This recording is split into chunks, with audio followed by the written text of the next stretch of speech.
노다지 썰전. 노다지 썰전. 2025년 LG전자는 글로벌 경기 침체라는 이 거친 파도 속에서도 포트폴리오 전환을 통해 매출 성장을 이뤄냈습니다. 하지만 연말에 발표된 4분기 실적은 시장에 좀 충격을 안겨줬죠. 바로 영업적자 때문인데요. 오늘 저에게 마주할 질문은 명확합니다. 2026년 과연 LG전자는 AI 로봇과 B2B라는 새로운 성장 엔진을 달고 화려하게 비상할 것인가?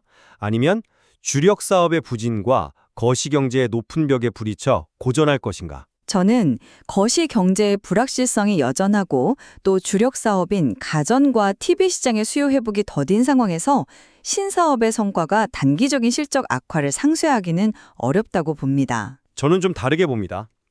AI, 로봇, 전장 같은 미래 사업에 대한 선제적 투자가 드디어 결실을 보기 시작했고 성공적인 체질 개선을 바탕으로 지속적인 성장을 이룰 거라고 확신합니다. 그 미래의 비전을 논하기 전에 우리는 LG전자가 마주한 냉혹한 현실부터 좀 직시해야 한다고 생각합니다. 2025년 4분기 실적 숫자를 한번 보시죠. 연결 기준 영업적자가 자그마치 1,090억 원, 순손실은 무려 7,259억 원입니다. 아무리 미래가 밝다고 한들 현재의 안정적인 실적이 뒷받침되지 않으면 사상 누각일 뿐 아니겠습니까?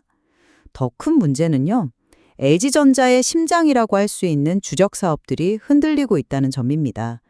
2026년 글로벌 가전 수요는 기껏해야 작년 수준에 머물 거라는 전망이 지배적이고요. 특히 최대 시장인 북미는 관세 문제와 주택 경기 회복 지연이라는 이중고를 겪고 있습니다. TV 사업은 상황이 더 심각하죠.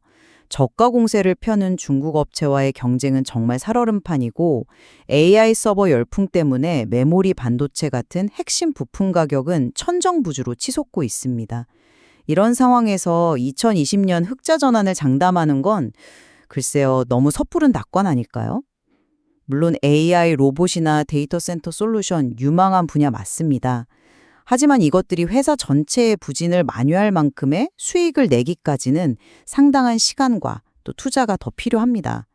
최근 전기차 시장이 이른바 캐즘 현상에 빠진 것처럼 신사업 역시 외부 변수에 따라 언제든 성장세가 꺾일 수 있다는 위험, 이걸 간과해선 안 됩니다. 저는 그 지점에서 좀 완전히 다른 그림이 보입니다.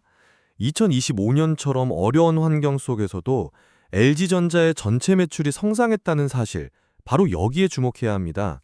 이건 전통적인 가전 사업만으로는 불가능했던 일이거든요. 바로 전장, 냉난방 공조 같은 B2B 사업과 신사업이 든든하게 받쳐갔기 때문입니다. 사업 포트폴리오 전환이 단순한 구호가 아니라 성공적으로 현실이 되고 있다는 가장 명백한 증거라고 생각해요. 특히 저는 올해 CES에서 공개된 홈로봇 LG 클로이와 가사노동 해방 비전을 처음 접했을 때 솔직히 이거는 좀 소름이 돋았습니다. 이게 단순히 로봇 청소기 하나 더 내놓는 차원의 이야기가 아니라는 걸 직감했기 때문이죠. LG전자가 수십 년간 쌓아온 방대한 스마트 가전 생태계와 고객 데이터를 하나로 묶는 AI 홈 솔루션 플랫폼을 만들겠다는 선언입니다. B2B 사업의 성장세도 아주 견조합니다. 전기차 수요가 잠시 주춤한다는 우려에도 불구하고 전장 vs 사업부는 이미 확보한 탄탄한 수주 잔고 덕분에 안정적인 성장을 이어갔고요. 또 AI 시대의 핵심 인프라로 떠오른 데이터 센터 냉각 솔루션 사업은 2027년 매출 1조 원이라는 목표를 향해 순항 중입니다. 이런 근본적인 변화를 시장만 모르는 게 아니에요. 세계적인 신용평가서 무디스가 LG전자의 신용 등급을 Baa1으로 상향 조정한 건 결코 우연이 아니죠. 이 Baa1 등급 상향, 이거 굉장히 중요합니다. 시장이 4분기 적자라는 단기설 악재에 불안해할 때 무디스 같은 곳은 B2B 중심의 포트폴리오 전환이 장기적인 현금 흐름을 오히려 강화할 거라고 본 겁니다. 이건 단기적 주가와 장기적 신뢰도 사이의 괴리를 보여주는 상징적인 사건이라고 봐야 합니다. 말씀하신 그 AI 홈 솔루션 플랫폼 굉장히 이상적입니다. 하지만 아마존이나 구글 같은 거대 IT 기업들이 이미 스마트홈 생태계를 장악하려고 막대한 자본을 쏟아붓고 있잖아요. 그런데 가전 제조사인 LG전자가 그들과의 플랫폼 전쟁에서 이길 수 있다고 보시는 구체적인 근거는 무엇입니까? 그저 가사노동 해방이라는 멋진 비전만으로는 좀 부족하지 않을까요? 아주 중요한 질문이십니다. 그리고 바로 그 지점에 LG전자만의 필살기가 숨어 있다고 봅니다. 진짜 힘은 로봇 하드웨어가 아니라 데이터에 있습니다. 한번 생각해 보세요. LG는 싱큐 가전을 통해서 지난 수년간 다른 기업들은 정말 상상도 할 수 없는 규모의 실제 가정생활 데이터를 축적해 왔습니다. 언제 세탁기를 돌리고 냉장고에 무엇이 들어있으며 거실 공간을 어떻게 활용하는지에 대한 데이터죠. 구글이나 아마존은 검색 기록이나 쇼핑 습관은 알지만 집안에서의 구체적인 삶의 패턴은 모릅니다. LG는 바로 이 데이터를 바탕으로 예측 가능하고 진정으로 지능적인 홈 AI를 구축할 수 있습니다. 이것이 바로 다른 테크 기업들이 쉽게 넘볼 수 없는 LG전자만의 강력한 해자가 될 겁니다. 그 비전이 실현되기까지의 시간, 바로 그게 문제라는 겁니다. 그 장밋빛 미래를 이야기하는 동안 당장 캐시카우 역할을 해줘야 할 TV 사업부는 중국과의 치킨게임, 부품값 상승으로 신음하고 있습니다. B2B 사업 역시 리스크가 없는 건 아니죠. 전장 사업이 안정적인 수주 잔고를 가졌다고는 하지만 캐즘 현상이 장기화되면 신규 수주에 타격을 입을 수밖에 없지 않습니까? 완성차 업체의 전개차 정책이 바뀌거나 관세 이슈가 터지면 곧바로 타격을 입는 구조고요. 냉난방 공조 사업부도 마찬가지입니다. 2025년 4분기에 계절적 비수기와 소비 심리 악화로 역성장했다는 사실을 잊으면 안 됩니다. B2B라고 해서 무조건 안정적인 성장가도만 달릴 거라는 건 약간 희망 섞인 관측일 수 있습니다. 네, 물론 모든 사업의 리스크는 존재하죠. 하지만 중요한 건 그 리스크를 관리하고 새로운 기회를 포착하는 능력입니다. 데이터 센터 냉각 솔루션을 한번 보시죠. 생성형 AI 시대가 본격화되면서 데이터 센터는 말 그대로 폭발적으로 늘고 있습니다. 열을 식히는 게 핵심인데 여기서 LG전자가 기회를 잡은 겁니다. LG전자의 데이터 센터양 수주는 2025년에만 전년 대비 3배 수준으로 성장했습니다. 2027년 매출 1조 원 목표, 이거 결코 허황된 게 아니에요. 이건 시대의 변화를 정확히 읽고 미래 핵심 인프라 사업을 선점한 결과라고 봐야 합니다. 전장 사업 역시 단기적인 수요 변동보다는 거스를 수 없는 장기적인 전기차 전환 추세와 그 안에서 LG전자가 차지하는 독보적인 기술적 위상을 봐야 한다고 생각합니다. 미래의 사업의 잠재력은 충분히 알겠습니다. 하지만 그 원대한 비전을 실현하려면 결국 현재의 수익성이 든든하게 받쳐줘야 합니다.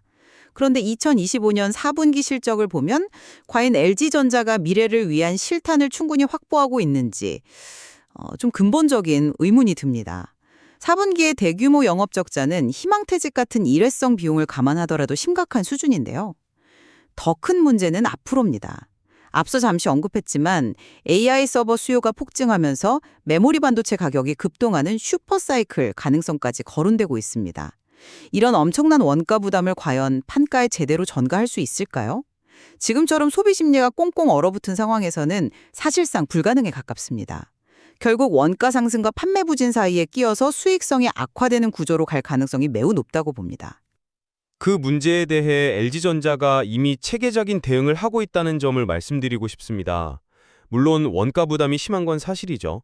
하지만 LG전자는 이미 글로벌 생산지를 최적화하면서 비용 구조를 근본적으로 뜯어고치고 있습니다. 예를 들어 멕시코에 공장을 추가로 운영하면서 북미 역내 생산 비중을 2026년에는 60% 수준까지 확대할 계획입니다. 이건 단순히 인건비 절감, 이런 차원이 아니고요. 미국의 관세 리스크를 정면으로 돌파하고 태평양을 건너는 막대한 물류비를 획기적으로 줄이는 매우 전략적인 수입니다. 여기에 스마트 팩토리 도입을 통한 생산 효율화도 계속 추진 중이고요. 하지만 그런 내부적인 노력만으로 메모리 반도체 가격이 2배, 3배 뛰는 것과 같은 외부 충격을 모두 흡수하기는 역부족일 수 있습니다.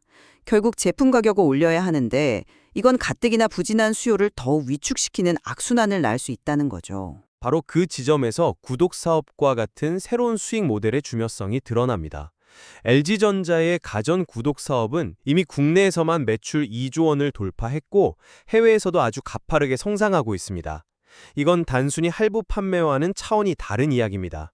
일회성 하드웨어 판매에 의존하던 기존 방식에서 벗어나 매달 안정적으로 현금이 들어오는 서비스 기반의 수익 구조로 전환하고 있다는 의미니까요. 이렇게 되면 하드웨어 원가 변동의 충격을 상당 부분 흡수할 수 있게 됩니다. 또한 프리미엄 제품 중심의 포트폴리오 조정을 통해 수익성 방어에도 나서고 있고요. 이건 단순한 비용 절감을 넘어선 말 그대로 근본적인 체질 개선이라고 봐야죠. 좋습니다. 마지막으로 흔들리는 주력 시장, 가전과 TV에 대해 좀 더 이야기해보죠. 동계올림픽이나 월드컵 같은 스포츠 이벤트 효과를 기대하시는 것 같은데 저는 그 효과가 글쎄요, 매우 제한적일 것이라고 봅니다. 거시경제 불안이 계속되면 소비자들은 TV 교체와 같은 큰 지출을 가장 먼저 미루게 됩니다. 이벤트가 있다고 해서 갑자기 지갑을 열 것이라고 기대하기는 어렵죠. 가전 역시 북미 수요 둔화가 뼈아프고 글로벌 전체 수요도 기껏해야 전년 수준을 유지하는 정도에 그칠 전망입니다. 글로벌 사우스 같은 신흥시장 공략을 강화한다고 하지만 북미나 유럽 같은 훨씬 크고 수익성 높은 주력 시장의 부진을 완전히 메울 수 있을지는 의문입니다. 물론 전통적인 시장의 수요 회복이 더딘 것은 사실입니다. 하지만 그 안에서도 새로운 기회는 분명히 존재합니다. 가전 시장에서는 AI 기술이 접목된 스마트 프리미엄 제품에 대한 수요가 새로운 성장 동력이 될 겁니다. TV 시장은 더 극적인 변화가 일어나고 있죠. 이제 TV는 단순히 방송을 보는 기기가 아니잖아요. LG전자의 독자 운영체제인 웹OS라는 플랫폼을 통해 컨텐츠와 서비스를 유통하는 홈 엔터테인먼트 허브가 되고 있습니다. 삼성의 타이젠이나 구글 TV와 경쟁하면서 LG는 이미 전 세계 수억 대의 스마트 TV를 통해 거대한 플랫폼 생태계를 구축했습니다. 이를 통한 광고 및 서비스 수익은 매년 급증하고 있어요. 이건 저마진의 하드웨어 경쟁이라는 진흙탕에서 벗어나 고마진의 플랫폼 사업으로 무게중심을 옮기는 아주 중요한 전환점이라고 생각합니다. 스포츠 이벤트는 이 플랫폼으로 더 많은 사용자를 끌어들이는 기폭제가 될 수 있고요. 정리하자면 LG전자가 AI와 B2B라는 미래 방향성을 잘 설정한 것은 분명해 보입니다. 하지만 2026년은 글로벌 수요 부진과 원가 상승이라는 현실적인 파고를 넘어야 하는 힘든 한 해가 될 것입니다. 장밋빛 미래 비전만 이야기하는 건 지금 당장 배는 고픈데 5년 뒤에 열릴 과수원이 정말 멋지다고 말하는 것과 같습니다. 시장은 당장 먹을 수 있는 사과, 즉 현재의 수익성을 원하고 있습니다. 특히 주력 사업인 가전과 TV의 수익성 개선 여부가 단기 실적의 향방을 가를 가장 중요한 변수라고 생각합니다. 저는 다른 관점에서 마무리하고 싶습니다. 단기적인 실적 변동만 보고 LG전자를 평가하는 것은 거대한 빙산의 일각만 보는 것과 같습니다. 무디스의 신용등급 상향이 보여주듯 LG전자는 이미 위기 속에서 B2B와 신사업으로 포트폴리오를 성공적으로 전환하는 저력을 증명했습니다. AI 로봇과 솔루션 사업이 본격적인 궤도에 오르는 순간 LG전자는 우리가 알던 가전회사가 아닌 전혀 다른 차원의 스마트 라이프 솔루션 기업으로 도약할 것이라 확신합니다. 지금의 진통은 그 위대한 도약을 위한 성장통이라고 봐야 합니다.